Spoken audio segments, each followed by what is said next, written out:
وَلَقَدْ يَسَّرْنَا الْقُرْآنَ لِلذِّكْرِ فَهَلْ مِن مُدَّكِرٍ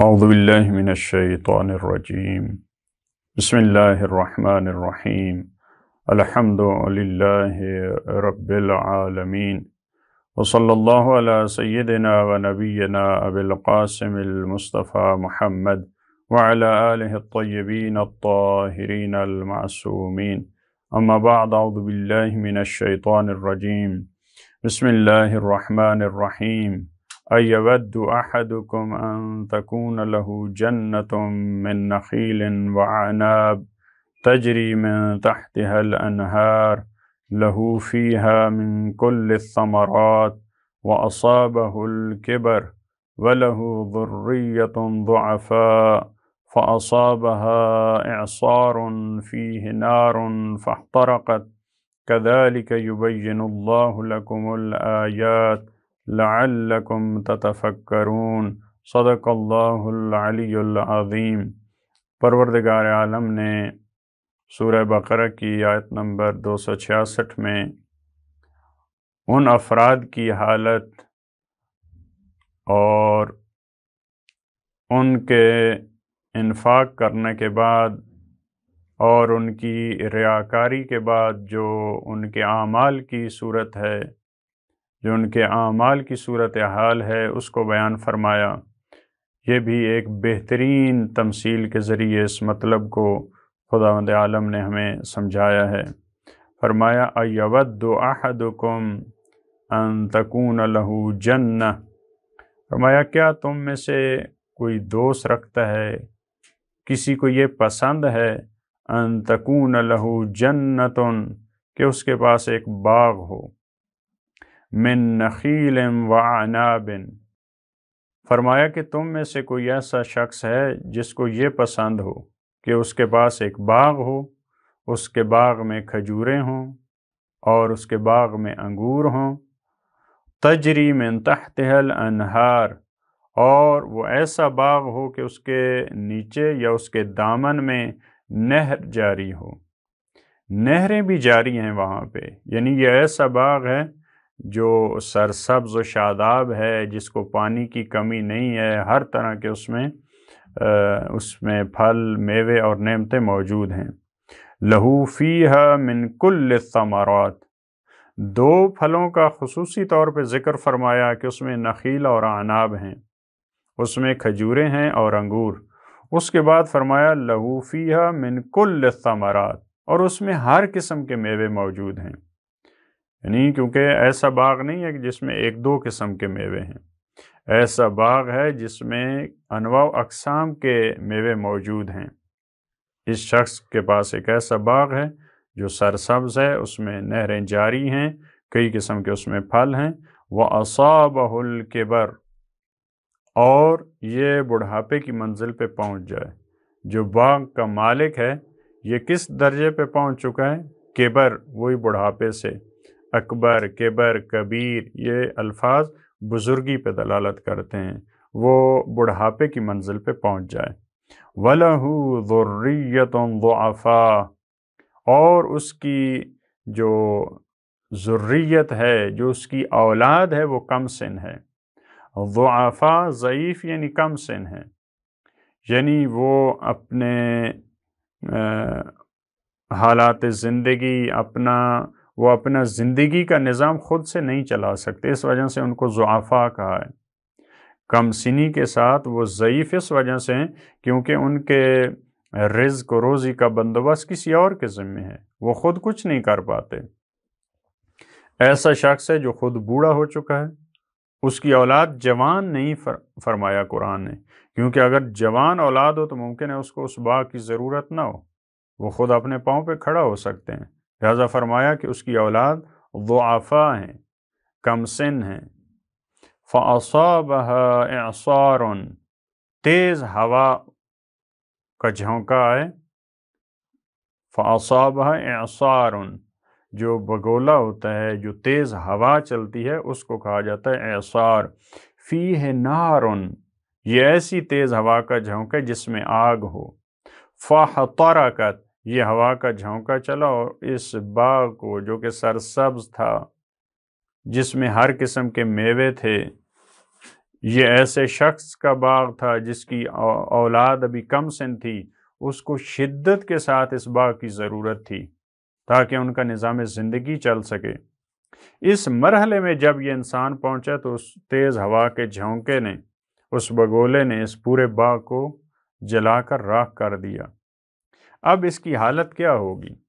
اسی طرح یہ انفاق والا شخص جو ریاکاری کے لیے انفاق کرتا ہے، جو لوگوں کو دکھانے کے لیے انفاق کرتا ہے، اس کی حالت بھی یہی ہے۔ اس کو بھی اس دنیا میں بھی اور آخرت میں بھی جب شدید ترین ضرورت ہوگی انسان کو ثواب کی، اجر کی، رحمت پروردگار کی، جو اس نے اللہ کی راہ میں خرچ کیا ہوگا، جب اس کو شدت کے ساتھ اس چیز کی ضرورت ہوگی، اس دن اس کے پاس کچھ نہیں ہوگا۔ اس بوڑھے کی مثال اس سے قرآن کریم نے سمجھایا ہے، كَذَلِكَ يُبَيِّنُ اللَّهُ لَكُمُ الْآيَاتِ لَعَلَّكُمْ تَتَفَكَّرُونَ، اسی طرح سے پروردگار عالم اپنی آیات کو کھول کھول کے بیان کرتا ہے کہ شاید تم فکر کرو، شاید تم فکر کی کوشش کرو، شاید تم سوچنے کی کوشش کرو۔ یعنی تمہیں ان مثالوں کے ذریعے پروردگار عالم سمجھا رہا ہے کہ تمہارا انفاق کس طرح سے ہونا چاہیے۔ اس کے بعد والی آیت میں فرمایا، یا ایھا الذین آمنوا انفقوا من طیبات ما کسبتم، اے مومنین تم انفاق کرو من طیبات ما کسبتم، طیبات میں سے، پاکیزہ چیزوں میں سے، ان میں سے تمہیں خرچ کرنا ہے، ما کسبتم، جو تم نے کمائی ہیں، جو تجارت کے ذریعے، جو مختلف تمہارے جو بزنس ہیں ان کے ذریعے مختلف چیزیں جو تم نے کمائی ہیں، ان طیبات میں سے۔ ایسا نہیں ہے کہ انسان ایک چوری کی ہے، ڈاکہ ڈالا ہے، اس قسم کا جو مال ہے وہ طیب نہیں ہوتا، وہ پاکیزہ نہیں ہوتا، ان سے انفاق نہ کرو، طیبات میں سے۔ اور یہ بھی مطلب ہو سکتا ہے کہ ایسا مال ہو کہ جس کی طرف فقیر کو رغبت ہو، وہ پسند کرتا ہو، ایسی چیزوں میں سے۔ بعض سیکنڈ ہینڈ اور اس طرح کی چیزیں جس کو انسان پسند نہیں کرتا خود اپنے لیے، ایسا نہیں ہے کہ بعض افراد یہ سمجھتے ہیں کہ جو اپنے کام کا نہ وہ چیز دی جائے فقیر کو۔ وَمِمَّا أَخْرَجْنَا لَكُم مِّنَ الْأَرْضِ، اور وہ چیزیں جو ہم نے زمین سے نکالی ہیں ان میں سے۔ یعنی ممکن ہے یہ جو کسان لوگ ہیں ان کی طرف، پہلے والے جو تاجر ہیں، پہلے والی آیت کا حصہ ان کو مخاطب قرار دے رہا ہو کہ جو تم کماتے ہو اس میں سے طیب چیزیں، جو پاکیزہ مال ہے وہ دو، جو اچھی چیز ہے وہ دو۔ اب جو کسان طبقہ ہے ان کو کہ جو زمین میں سے خدا نے تمہارے لیے پیدا کیا ہے، اپنے مال کا ایک حصہ تم بھی وہ اس میں سے جو طیب ہے۔ ایسا نہیں ہے کہ جو گھٹیا گندم ہے وہ آپ خدا کی راہ میں دیں۔ مثلا اگر اس کے پاس مختلف قسم کی گندم ہے تو اب ایسا نہیں ہے کہ جو ایک گھٹیا ہے، ردی ہے، وہ راہ خدا میں دے۔ وَلَا تَيَمَّمُوا الْخَبِيثَ مِنْهُ، تیمم یہاں پہ یعنی قصد کرنا۔ ایک تیمم جو فقہ کی اصطلاح میں ہے، جب انسان کو پانی نہیں ملتا یا مریض ہوتا ہے، وضو نہیں کر سکتا تو وہ تیمم کرتا ہے، اس کے لیے بھی یہ لفظ استعمال ہوتا ہے۔ یہاں پہ تیممو یعنی قصد کرنا، ارادہ کرنا۔ خبیث کا ارادہ نہ کرو۔ خبیث کہتے ہیں جو ردی چیز ہو، جو ناپاک ہو، جو گھٹیا چیز ہو، اس کا ارادہ نہ کرو۔ من ہو، جو تمہاری کمائی ہے اس میں سے جو گھٹیا چیز ہے، جو کسی کام کی نہیں ہے، اس کا ارادہ نہ کرو۔ وَلَا تَيَمَّمُوا الْخَبِيثَ مِنْهُ تُنْفِقُونَ، جو تم خرچ کرتے ہو اس میں سے جو گھٹیا چیز ہے، جو ناپاک ہے، جو ردی چیز ہے، اس کا ارادہ نہ کرو۔ وَلَسْتُمْ بِآخِذِيهِ، اور تم خود اس کو لینے والے نہیں ہو۔ یعنی اب یہ ایک بہترین انداز میں سمجھایا کہ اگر وہ چیز تمہیں کوئی دے تو تم اس کو لینے کے لیے تیار نہیں ہو۔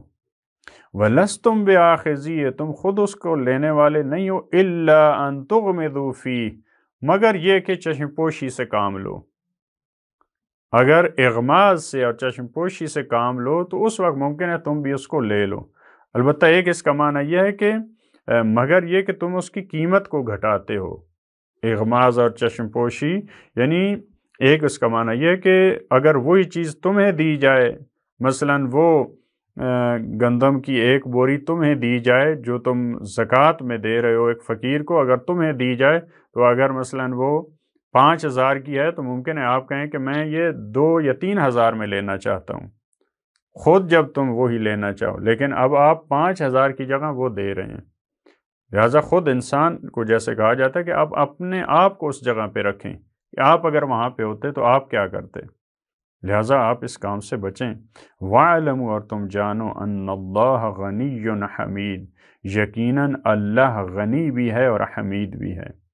یہ بھی ایک خوبصورت تعبیر اور اسماء الہی میں سے اس آیت کے اختتام پہ، یعنی کیونکہ انفاق کی بات ہے، اللہ غنی ہے، تمہارے انفاق کی اس کو ضرورت نہیں ہے، تم اگر انفاق کرتے ہو تو تمہارا اپنا اس میں فائدہ ہے، تم اپنے لیے انفاق کر رہے ہو، اگر تم فقیر کو دے رہے ہو تو اس میں بھی تمہارا اپنا فائدہ ہے۔ لہٰذا یہ نہ سمجھو کہ ہم راہ خدا میں دے رہے ہیں تو ہم احسان کر رہے ہیں خداوند عالم پہ یا فقراء پہ یا معاشرے پہ، تمہارا اپنا اس میں فائدہ ہے۔ خدا تو غنی ہے اور وہ حمید بھی ہے، تمہاری حمد کی، تمہاری ستائش کی اس کو ضرورت نہیں ہے۔ اگر تم اس کی حمد بیان کرتے ہو، تم اس کی ستائش بیان کرتے ہو تو تمہارا اپنا، یہ بھی ایک خوبصورت انداز میں انسان کو متوجہ کیا ہے کہ آپ اپنے انفاق کے ذریعے، اپنی خیرات کے ذریعے، اپنے صدقے کے ذریعے یہ نہ سمجھیں کہ ہم کوئی بہت بڑا کام کر رہے ہیں، وہ ذات تو غنی ہے، وہ تو بے نیاز ہے، اس کو تمہارے انفاق کی ضرورت نہیں ہے۔ لہٰذا دعا مانگتے ہیں کہ پروردگار ہمیں بھی توفیق دے کہ ہم وہ انفاق کریں جس میں منت نہ ہو، جس میں احسان نہ ہو، جس میں فقیر کو اذیت نہ ہو۔ لہذا خلوص کے ساتھ خدا کو مد نظر رکھتے ہوئے ہم انفاق کر سکیں اور اپنی پاکیزہ چیزوں سے، اپنی اچھی چیزوں سے، جیسا دوسرے مقام پہ فرمایا تھا کہ جب تک تم اپنی پسندیدہ اور اپنی محبوب چیز کو راہ خدا میں نہیں دیتے اس وقت تک تمہیں نیکی حاصل نہیں ہوتی۔ خدا ہمیں بھی توفیق دے۔ اللہم صل علی محمد و آل محمد۔